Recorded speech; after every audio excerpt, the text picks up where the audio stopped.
6 பாலுக்கு அருண் ஸ்ட்ரைக்கில் last and final over போட அஜித் ஸ்லோவர் பாலை போட்டு ஏமாற்றிட்டாருங்க. நல்ல பவுலிங். 6க்கு 11 ஃபஸ்ட் பாலே டாட்டா போட்டிருக்காரு. நிறைய அருண் சொல்லிட்டேன். Karuna new batsman. Second ball நல்ல பாலுங்க. யாருக்கார் அவரே எடுப்பார். அவுட் ஆகாம இருமா.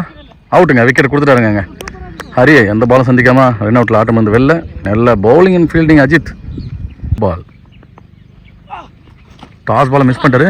கீப்பர் விட்டார். இருந்தாலும் பேக்கப்பில் தடுத்துட்டாங்க. சிங்கிள் ரன் பைஸில் அரவிந்த் ஸ்ட்ரைக்கில் நியூ பேட்ஸ்மேன். 3 பாலுக்கு 10 ரன். மேட்ச்சில் பேட்டில் நிற்கிருந்துச்சுங்க. நல்ல பவுலிங். ஸ்லோவராக போட்டு ஏமாற்றிட்டாருங்க. பேட் டிப்பாக இருந்துச்சு. பேட் நிற்கிருந்துச்சு. ஒயிட் பால் போன பால். அது ரீ பால். ஸ்லோவர் பால் அடிச்சிட்டாருன்னு நினைக்கிறேன். 6ங்க. நல்ல பேட்டிங் அடிச்சிருக்காருங்க அரவிந்த்.